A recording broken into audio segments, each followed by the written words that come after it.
Las palabras a las que me gustaría llamar su atención esta mañana se encuentra en el Evangelio según San Juan, en el primer capítulo, en los versículos 12 y 13. El primer capítulo del Evangelio según San Juan, versículos 12 y 13.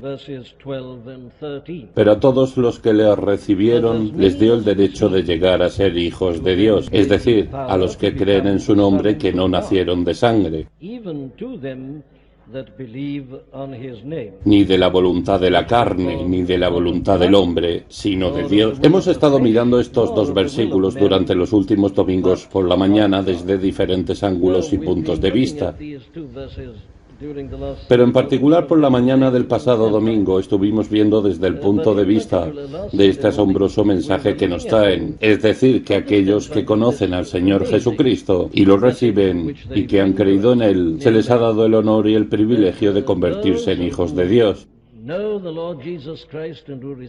En otras palabras, estamos viendo una de aquellas cosas que Juan introduce y presenta ante nosotros aquí, desde el principio, en este prólogo de su Evangelio.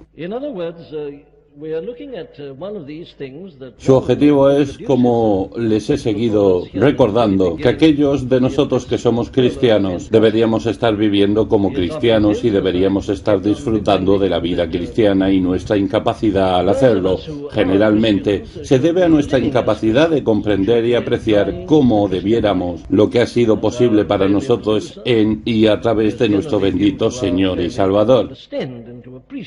As we should and as we ought, what has been made possible for us in and through our blessed Lord and Savior. Entonces aquí, en este tipo de hipnosis de la esencia misma de la fe cristiana, Él nos recuerda que uno de los resultados más gloriosos de la venida del Hijo de Dios a este mundo, del Verbo hecho carne, es que nosotros, los que creemos en Él, somos hechos hijos de Dios. Es tan vital que debamos aferrarnos a esta verdad. El cristiano no es simplemente alguien que ha sido perdonado. Él ha sido perdonado. Es terrible que uno tenga que usar la palabra simplemente, pero uno se ve impulsado a hacerlo. Porque hay muchos cristianos que dan la impresión de que eso es para ellos todo el cristianismo, que ellos han sido perdonados, que sus pecados son perdonados. Eso es todo lo que les interesa. Ellos tienen un sentimiento de culpa y quieren deshacerse de ello. Y aquí escuchan este mensaje sobre el perdón de pecados en la sangre de Cristo. Y saltan con avidez a ello y se detienen allí. Pero esa no es la esencia del cristianismo. En un sentido, eso es simplemente algo preliminar. Eso es algo que debe tener lugar antes de que podamos tener una relación real con Dios. El fin del cristianismo no es el perdón, es que seamos restaurados a Dios. El apóstol Pedro nos dice que Cristo vino y sufrió para poder llevarnos a Dios. Y esa es la esencia de la fe cristiana. Que el hombre ha sido restaurado, y más que restaurado, a la posición que una vez ocupó en Adán. Y eso es precisamente lo que el apóstol nos presenta. Y yo digo que es importante que lo consideremos, porque no puede haber gozo verdadero en la salvación, no puede haber libertad y abandono y un sentimiento de gloria en la vida cristiana, a menos que nos demos cuenta de esto y nos aferremos a ello. El Nuevo Testamento pone mucho énfasis en el estado, en la posición del cristiano, y con demasiada frecuencia pasamos nuestro tiempo con nuestros estados de ánimo subjetivos y condición. Ese es quizás el principal problema para la mayoría de nosotros. En fallar, al no darnos cuenta de lo que somos y quiénes somos y en lo que hemos sido hechos en Cristo. Pasamos nuestro tiempo con lo que alguien llamó de las paperas y el sarampión del alma. El mejor antídoto para cualquier tipo de depresión espiritual es la percepción objetiva de quiénes somos y lo que somos. Esto es algo que apela incluso al hombre natural. Se enorgullece por el país, por la familia. Estas son las cosas que siempre le animan y lo estimulan en tiempos de dificultad y crisis. Bueno, eleva todo eso al reino espiritual y multiplícalo como si fuera infinito. Y ves lo que el Nuevo Testamento le dice al cristiano. Y aquí está inmediatamente ante nosotros la forma, según Juan, de darnos cuenta de lo que es posible para nosotros como cristianos y de lo que debemos ser como cristianos, es darnos cuenta, ante todo, por supuesto, de esta gloriosa verdad sobre la encarnación, la venida del Hijo de Dios a este mundo. De ahí que Él le da a eso el lugar principal en su prólogo. Pero Él no se detiene en eso. Quiere que nos demos cuenta de inmediato de que el resultado de eso es que somos hechos hijos de Dios. Concluí el pasado domingo por la mañana citando aquellas palabras de Juan Calvino. El Hijo de Dios se hizo Hijo del Hombre para que nosotros, los hijos del hombre, pudiéramos ser hechos hijos de Dios. Y esto es lo que tenemos ante nosotros. Así que me parece que el siguiente paso en nuestra consideración de este asunto sería algo como lo siguiente. ¿Estamos disfrutando de estos beneficios de la vida cristiana? ¿Nos parece una vida de gozo, una vida de libertad? ¿Sabemos algo acerca de la gloriosa libertad de los hijos de Dios? Debe ser así con nosotros. El cristianismo nunca propuso ser solo un deber, nunca propuso hacer algo a lo que uno se obliga a hacer. Quizás contra la voluntad de uno y siente una cierta cantidad de mérito por haberlo hecho. Eso no es cristianismo, eso es religión. Esa es la actitud típica de los hombres meramente religiosos. El cristianismo es algo que está lleno de gozo, gloria, triunfo y alabanza. No puedes leer el Nuevo Testamento sin ver eso. Aquellas personas estaban llenas de tal gozo que incluso cuando el mundo les condenó a muerte y les entregó a los leones en la arena, alabaron a Dios aún más por haber sido consideradas dignas de sufrir la vergüenza por amor a Cristo. Bueno, cristianos, debemos examinarnos a la luz de esto. ¿Es esta nuestra posición? ¿Nos regocijamos en el Señor?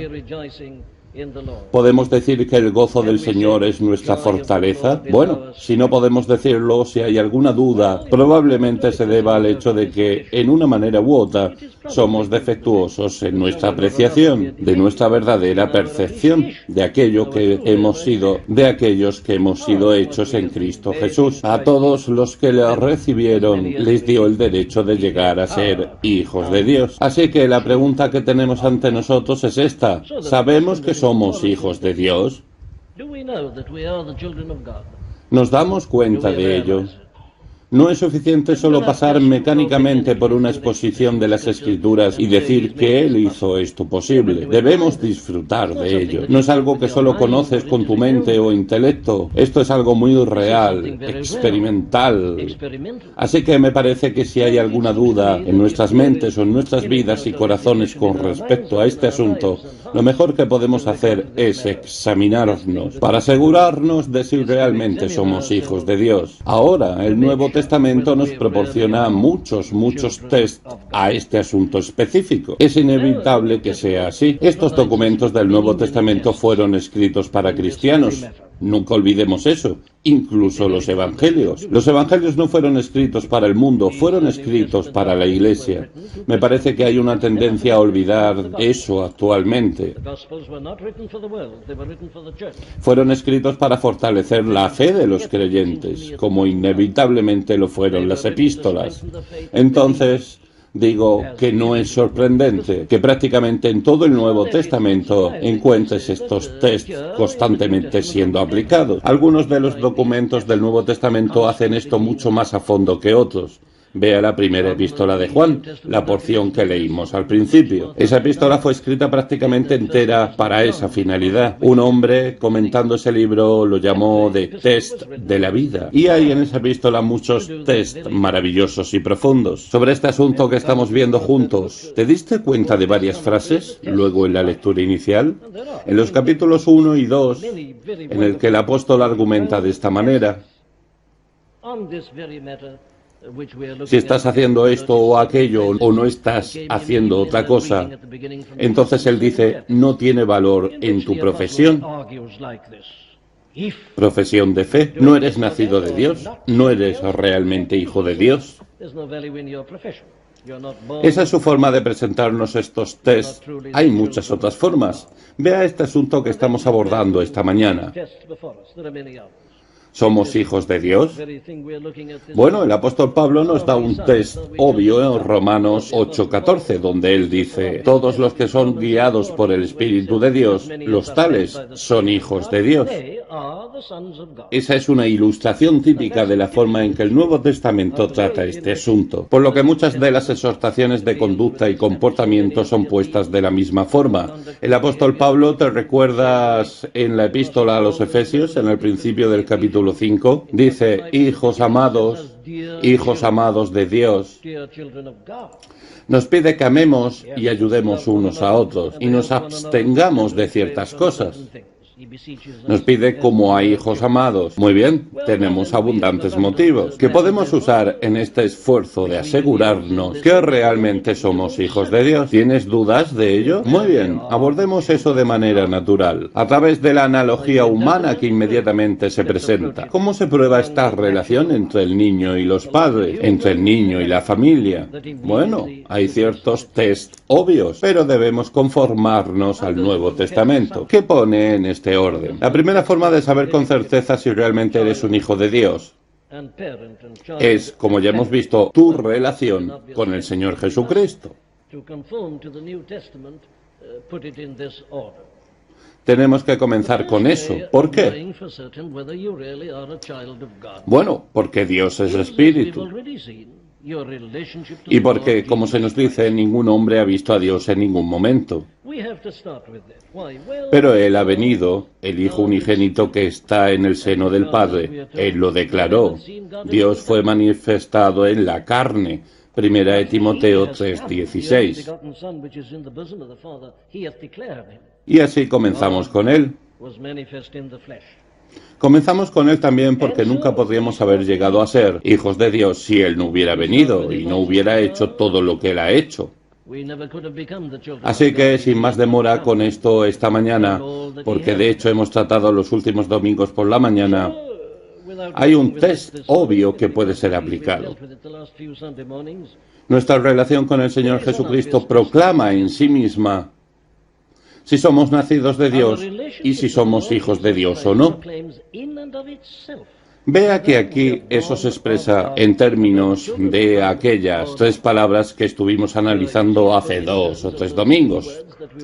¿Las recuerdas? Los príncipes de este mundo no lo conocieron. Pero el cristiano lo conoce por lo que él es, el Hijo de Dios. ¿Lo recibiste?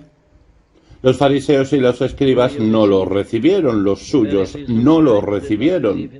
Nosotros lo recibimos, colocando en eso el significado que ya vimos. Y en tercer lugar, ¿creemos en su nombre?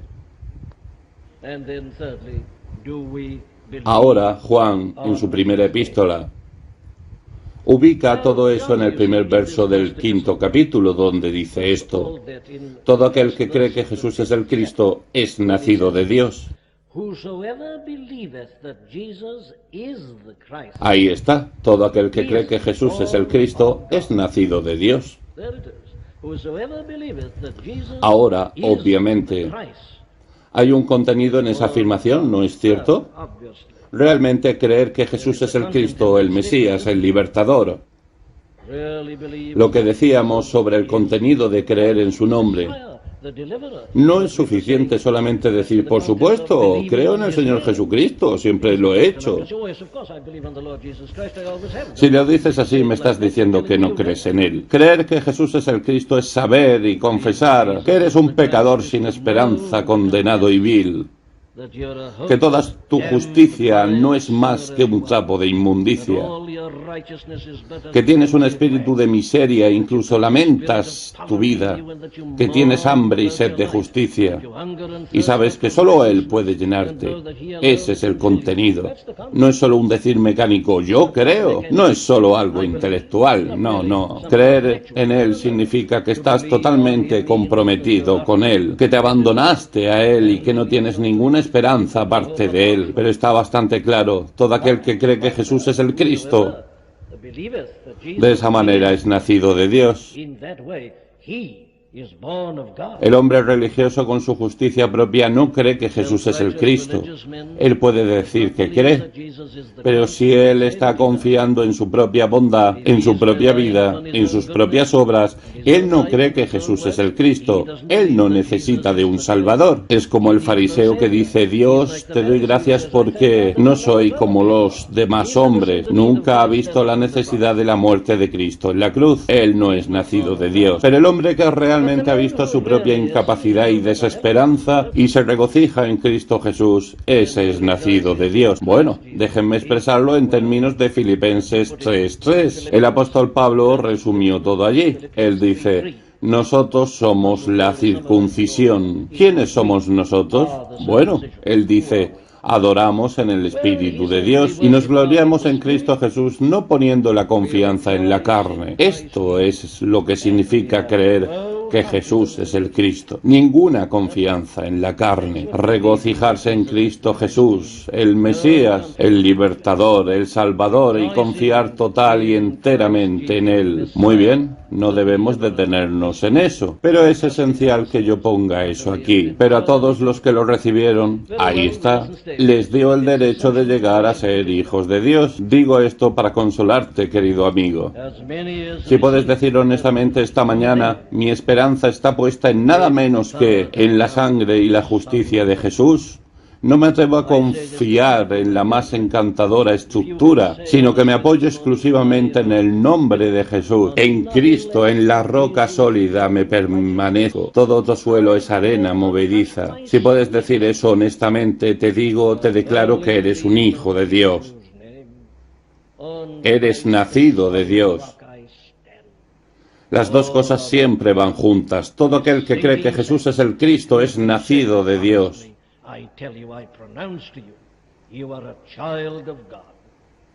No será nacido de Dios, no lo es. Alguien que nunca diría esas cosas si no es nacido de Dios.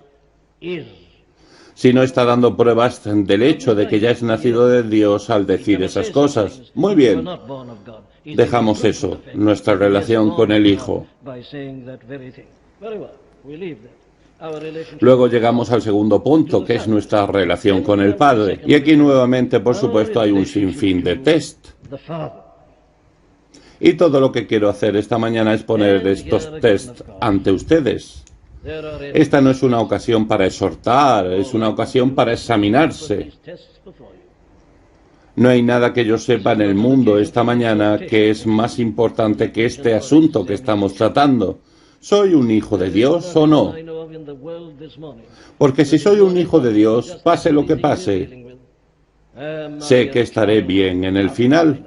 Nada puede separarnos del amor de Dios que es en Cristo Jesús, Señor nuestro. Esta es la cosa más grande y maravillosa del mundo. Muy bien. ¿Cómo probamos eso? Bien. ¿Cómo se prueba cualquier tipo de filiación? ¿Cómo se prueba esa relación? Bueno, aquí está nuestra relación con el Padre. Pero déjenme dividirlo y plantearles una serie de preguntas. La primera, obviamente, es esta. El Hijo de Dios tiene un sentido de pertenecer a Dios. Cada niño tiene un sentido de pertenecer a su padre. Pertenece a su padre y a su madre. Pertenece a la familia. Esto no es algo de que él tenga que persuadirse. Él solo lo siente. Él sabe. Está ahí. No es algo que se pueda demostrar lógicamente. Pero para el niño, allí está. El niño simplemente sabe que existe esta relación. Su relación con esta persona es distinta de su relación con cualquier otro. Hay algo elemental allí, en lo más profundo de la conciencia. Ahora, esta es la primera verdad respecto del Hijo de Dios. Él tiene un sentido de que pertenece a Dios. El hombre del mundo no tiene ese sentido. Dios es un ogro para él. Dios es un tirano. Su actitud en relación a Dios es de temor y antagonismo cada vez que piensa en él. Pero el cristiano puede que no sea capaz de expresarlo lógicamente, puede que no sea capaz de analizarlo o comprenderlo. Él simplemente tiene sentimiento, esta conciencia, que él pertenece a Dios, que es uno del pueblo de Dios. Hay muchas expresiones de esto. Hay una expresión de ello. Me parece que es expresado muy perfectamente al final del Salmo 73. El salmista había estado en problemas, tentado, infeliz, pero luego se recupera y concluye diciendo esto.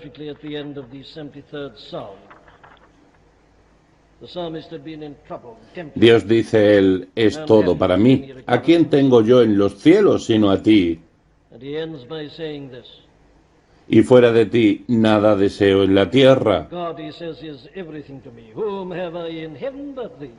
Él ha llegado a ese punto final, no le importa el éxito de estas personas impías, cuyos ojos se les saltan de gordura, porque no hay dolores en su muerte, etc.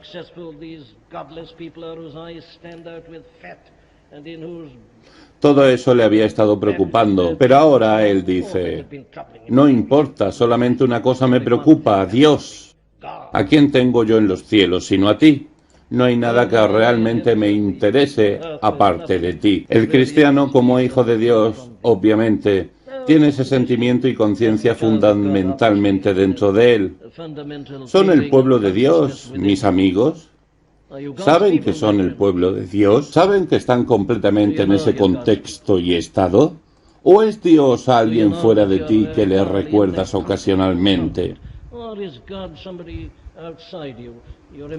Y en un espíritu de temor sientes que tienes que hacer esto o aquello solo para mantener una buena relación con Él. ¿Cuál es tu condición? ¿Ves la diferencia entre la relación y la conciencia de hijo y la relación externa legal entre un rey o un gran emperador o algún poderoso magnate y un pequeño ciudadano común? ¿Cuál es tu condición? Estas son las formas en que probamos si somos hijos de Dios.